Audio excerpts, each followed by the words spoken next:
If you have trouble getting enough sleep, there's a new study you need to know about. The American Heart Association recently released data that links lack of sleep with serious issues like heart disease, stroke, and early death.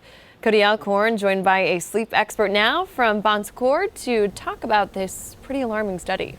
Yeah, that's right. The study looked at adults who get less than 6 hours, and some of these results are pretty alarming. Here with me now from Bon Secours, a sleep expert, is Kendra Hooks. Thanks so much for being here with us this afternoon. And what was the major takeaway of this study? I know that 6 hours is really key in this study. Yes, that is correct. So when we look at sleep as a whole, the hour, we want to look at the quality as well as the quantity. Very good article because it brings to light all the detriment that bad sleep could bring to you.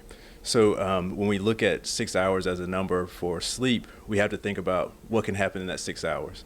You may get 8 hours of sleep, however, you have a sleep disorder, breathing problem, or sleep apnea, and that'll cause you to get less hours. So when we look at not getting enough sleep, we got to look at the whole picture. We got to look at not only do you go to sleep on time, what time do you go to sleep, the amount of hours that you feel like you're physically getting. And we also have to look at if you have a sleep disorder, breathing problem, that you're going to get less than what you think you're getting.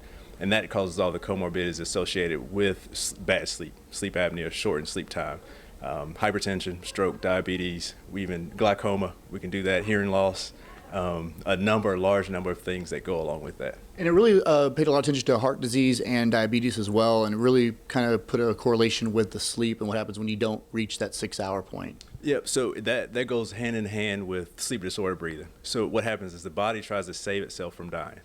And through that process, not only do you get shortened sleep because the body's awake trying to keep you alive, but your heart does a bunch of funky things that cause you to clamp down on your blood vessels, that increases blood flow, but at the same time, it causes vessel weakness.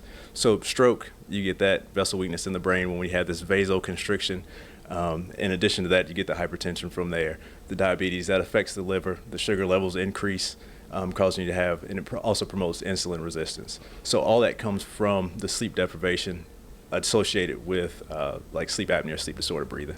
So what do you tell people if they're not getting that 6 hours? I mean, of course, lifestyles now are much different than they were 10 years ago with social media. I think work's a little bit more stressful for a lot of folks. So what do you guys tell them if they're not getting that 6 hours? What are ways they can try to help fight this? So one thing we do talk about is sleep hygiene. It is a little more difficult now because times have changed.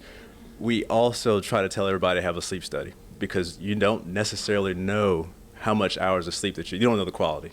So that's a big thing in it too.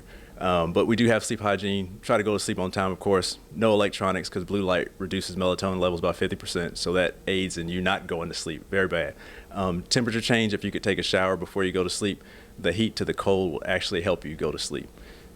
And a sleep study, people that might not know much about those, what does it entail? How long does it take? And is that something that you actually ask people to do now more than you ever have?